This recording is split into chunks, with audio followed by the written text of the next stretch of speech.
नमस्कार दोस्तों। आज की कहानी है भाग्य का लिखा, कभी नहीं मिटता। एक गांव में एक बहुत ही ज्ञानी पंडित रहता था। एक दिन वह अपने बचपन के मित्र से मिलने के लिए दूसरे गांव जा रहा था। उसका मित्र बचपन से ही गूंगा और एक पैर से अपाहिज था। उसके मित्र का गांव काफी दूर था। रास्ते में कई छोटे छोटे गांव पड़ते थे। पंडित अपनी धुन में आगे चला जा रहा था। तभी रास्ते में उसे एक आदमी और मिल गया। वह भी पंडित के साथ साथ चलने लगा। पंडित ने सोचा, चलो अच्छा ही हुआ, साथ साथ चलने से सफर जल्दी कट जाएगा। चलते चलते पंडित ने उस आदमी से उसका नाम पूछा तो उस आदमी ने अपना नाम महाकाल बताया। पंडित को यह नाम थोड़ा अजीब सा लगा, पर पंडित ने नाम के विषय में कुछ पूछना उचित नहीं समझा। दोनों धीरे धीरे साथ में चल ही रहे थे। तभी रास्ते में एक गांव आया तो महाकाल ने पंडित से कहा, तुम आगे चलो, मुझे इस गांव में एक संदेशा देना है, मैं तुमसे आगे मिलता हूँ। पंडित ने कहा ठीक, और वह आगे की ओर चल दिया। तभी गांव में खबर फैली कि एक व्यक्ति को भैंसे ने मार दिया है। जैसे ही भैंसे ने उस व्यक्ति को मारा, ठीक थोड़ी ही देर में महाकाल वापस आ गया।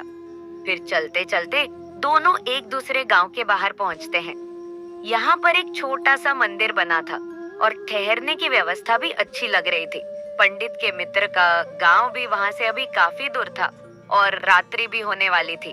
तो पंडित ने महाकाल से कहा, रात्रि होने वाली है, पूरा दिन चलते चलते थकान भी लग रही है और भूख भी लगी है, हम यही भोजन करके आराम कर लेते हैं, कल सुबह आराम से आगे का सफर करेंगे। महाकाल ने कहा, ठीक है, मुझे इस गांव में किसी को कोई जरूरी सामान देना है, तुम खाना खाकर आराम करो, मैं बाद में आकर खा लूंगा। इतना कहकर वह वहां से चला गया। लेकिन उसके जाते ही कुछ देर बाद उस गांव में धुआं उठता दिखाई दिया और देखते ही देखते पूरे गांव में आग लग गई। पंडित ने आश्चर्य से सोचा कि यह महाकाल जहाँ भी जाता है वहाँ किसी न किसी तरह की हानि जरूर हो जाती है, कुछ तो गड़बड़ है। लेकिन पंडित ने रात्रि में महाकाल से इस बात का कोई जिक्र नहीं किया। सुबह दोनों ने फिर अपने गंतव्य की ओर चलना प्रारंभ कर दिया। कुछ ही देर में फिर एक गांव आया तो महाकाल ने फिर पंडित से कहा, आप आगे चलते जाइए, मैं कुछ देर में आपको मिलता हूँ, मुझे इस गांव में भी कुछ जरूरी काम है, मैं काम करके आपसे आगे मिलता हूँ। यह कहकर महाकाल जाने लगा। लेकिन इस बार पंडित आगे नहीं बढ़ा, बल्कि वही खड़ा होकर महाकाल को देखता रहा कि अब वह कहाँ जाता है और क्या करता है। तभी लोगों की आवाजें सुनाई देने लगी कि किसी व्यक्ति को सांप ने काट लिया है और वह मर गया है। ठीक उसी समय महाकाल फिर से उस पंडित के पास पहुंच गया। लेकिन इस बार पंडित को सहन नहीं हुआ। उसने महाकाल से पूछ ही लिया कि तुम जिस गांव में जाते हो वहां कोई ना कोई नुकसान जरूर हो जाता है, क्या तुम मुझे बता सकते हो ऐसा क्यों हो रहा है? तो महाकाल ने जवाब दिया, पंडित जी, आप तो मुझे बहुत बड़े ज्ञानी मालूम पड़े थे, इसलिए मैं आपके साथ चलने लगा था, क्योंकि ज्ञानियों का संग बहुत अच्छा होता है, परंतु आप अभी तक समझ नहीं पाए कि मैं कौन हूँ। पंडित ने कहा, मैं समझ गया हूँ, लेकिन मुझे कुछ शंका है, अगर आप भी अपना उपयुक्त परिचय दे दें तो मुझे शंका नहीं होगी। महाकाल ने जवाब दिया, मैं यमदूत हूँ और यमराज की आज्ञा से उन लोगों के प्राण हरण करता हूँ जिनकी आयु पूर्ण हो चुकी है। हालांकि पंडित को पहले से ही इस बात की शंका थी, फिर भी महाकाल के मुंह से सुनकर पंडित घबरा गया। लेकिन फिर से हिम्मत करके पूछा, अगर ऐसी बात है और तुम सचमुच यमदूत हो तो बताओ, अगली मृत्यु किसकी है? यमदूत ने जवाब दिया, अगली मृत्यु तुम्हारे उसी मित्र की है जिससे तुम मिलने जा रहे हो, और उसकी मृत्यु का कारण भी तुम ही बनोगे। यह बात सुनकर पंडित सहम सा गया। पंडित सोच में पड़ गया कि यदि वास्तव में यह यमदूत हुआ तो उसकी बात भी सही होगी। मेरे कारण मेरे बचपन के सबसे अच्छे मित्र की मृत्यु हो जाएगी, इसलिए अच्छा यही होगा कि मैं अपने मित्र से मिलने ही ना जाऊं। कम से कम मैं तो उसकी मृत्यु का कारण नहीं बनूंगा। महाकाल ने कहा, तुम जो सोच रहे हो वह सब मुझे पता है, मगर तुम्हारे अपने मित्र से मिलने ना जाने से नियति नहीं बदल जाएगी। तुम्हारे मित्र की मृत्यु निश्चित है और वह अगले कुछ ही क्षणों में घटित होने वाली है। महाकाल के मुंह से ऐसी बातें सुनकर पंडित को झटका सा लगा, क्योंकि महाकाल ने उसके मन की बात जान ली थी, जो कि एक साधारण व्यक्ति के लिए संभव नहीं है। अब तो पंडित को विश्वास हो गया कि यह महाकाल सचमुच में ही यमदूत है। वह अपने मित्र की मृत्यु का कारण न बने, इसलिए पंडित पीछे की ओर मुड़ा और अपने गांव की ओर जाने लगा।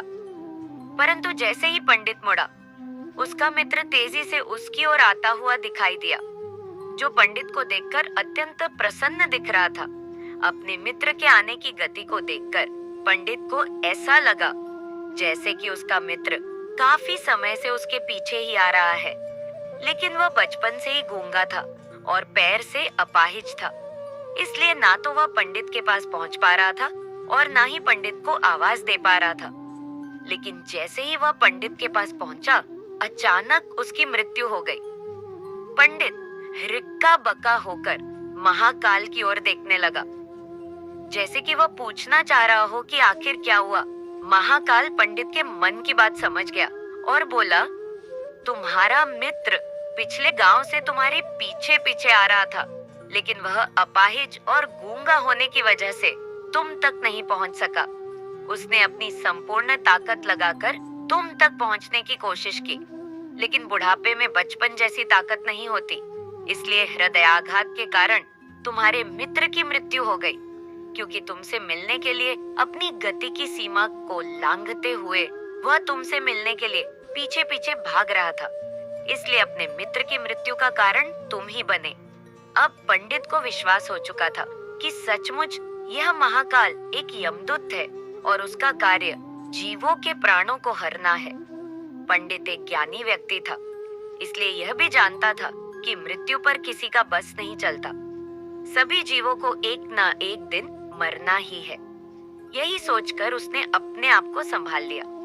लेकिन अचानक पंडित के मन में स्वयं की मृत्यु के बारे में जानने की इच्छा हुई, इसलिए उसने महाकाल से पूछा, जब मृत्यु मेरे मित्र की होनी थी तो तुम शुरू से ही मेरे साथ क्यों चल रहे थे? महाकाल ने जवाब दिया, मैं तो सभी के साथ चलता हूँ और हर क्षण चलता रहता हूँ, किंतु लोग पहचान नहीं पाते, क्योंकि लोगों के पास अपनी समस्याओं के अलावा किसी और व्यक्ति, वस्तु या घटना के संदर्भ में सोचने, समझने और देखने का समय ही नहीं होता।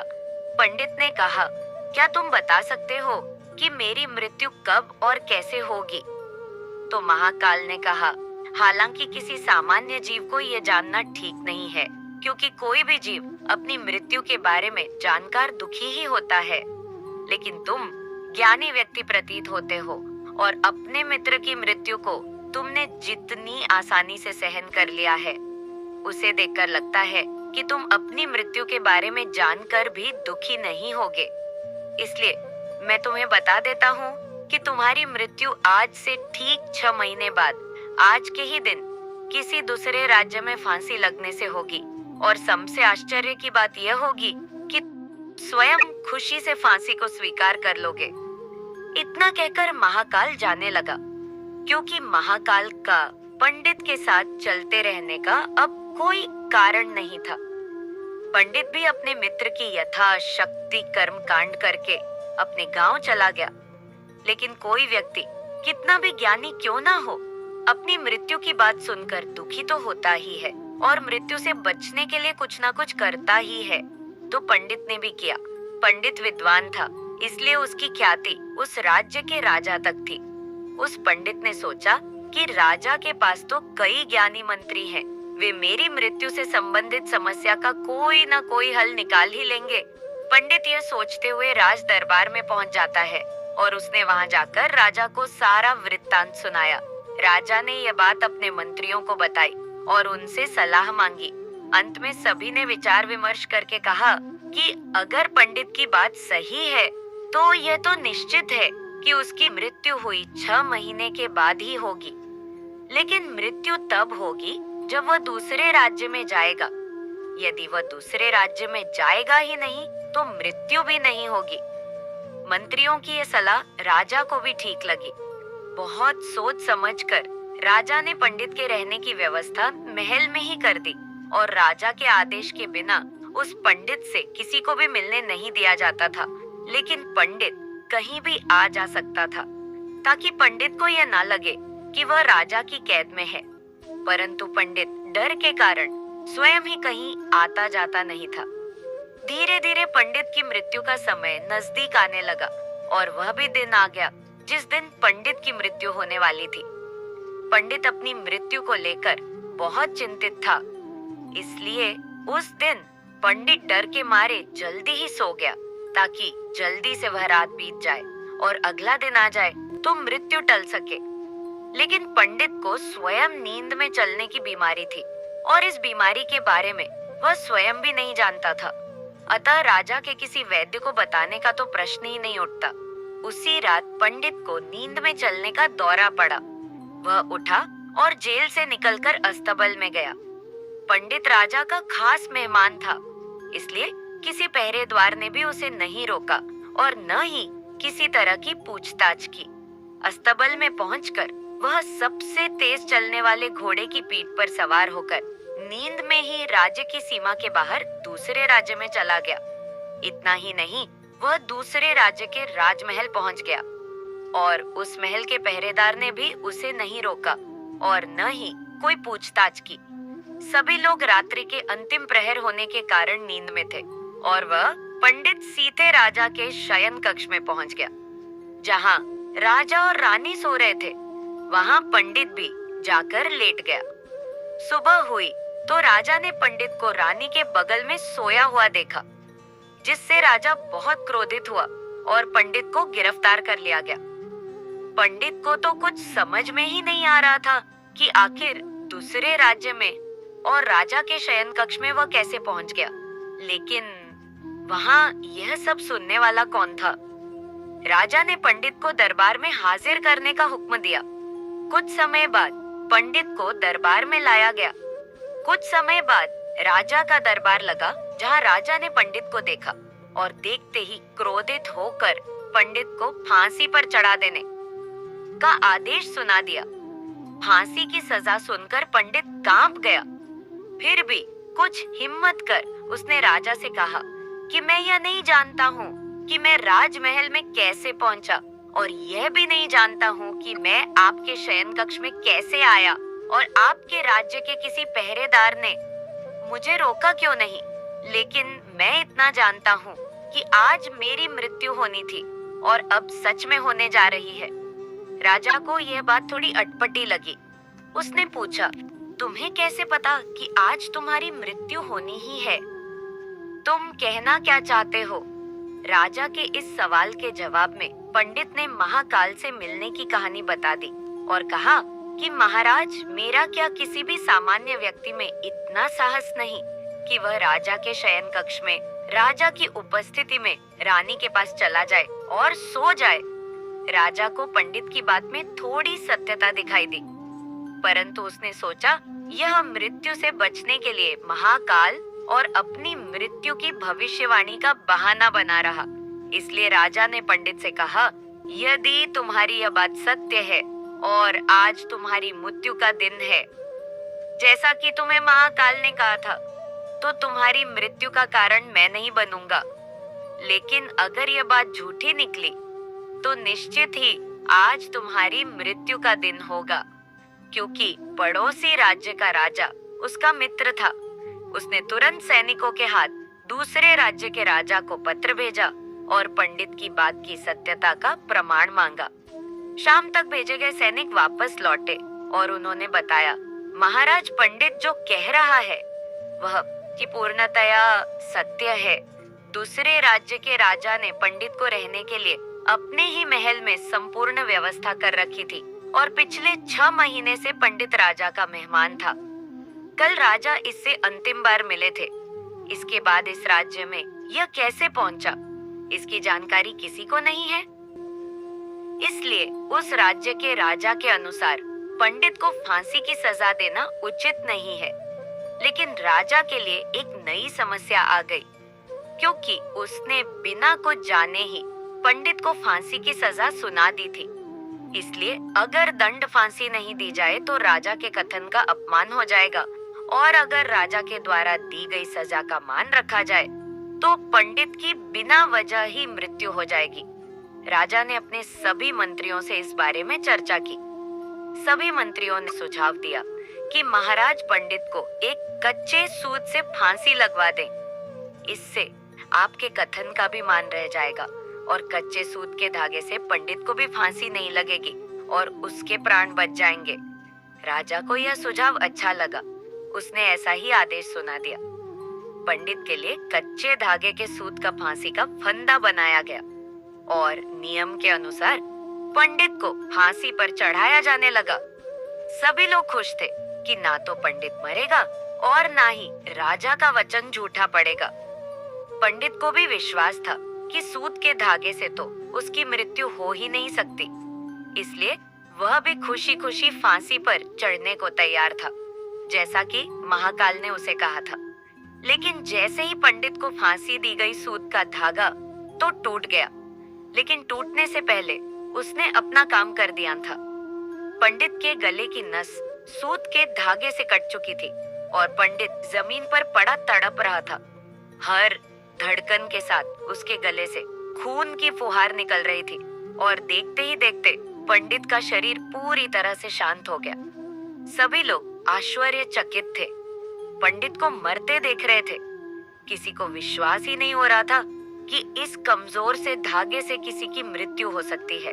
लेकिन घटना घट चुकी थी। नियति ने अपना काम कर दिया था। जो होना होता है वह होकर ही रहता है। हम चाहे जितनी भी सावधानियां बरतें, जितना भी उपाय कर ले, लेकिन हर घटना और घटना की पूरी प्रणाली पहले से ही तय होती है, जिसे हम थोड़ा सा भी इधर उधर नहीं कर सकते। इसलिए ईश्वर ने हमें भविष्य जानने की क्षमता नहीं दी है, ताकि हम अपने जीवन को ज्यादा बेहतर ढंग से जी सकें। और यही बात उस पंडित पर भी लागू होती है। यदि पंडित ने महाकाल से अपनी मृत्यु के बारे में ना पूछा होता तो 6 महीने राजा की कैद में डर डर कर जीने की बजाय ज्यादा बेहतर जीवन जीता। कहानी अच्छी लगी होगी तो लाइक करें और मेरे चैनल को सब्सक्राइब करें और अपना पूरी समय निकालकर मेरे कहानी को अंत तक सुनने के लिए आप सभी को धन्यवाद।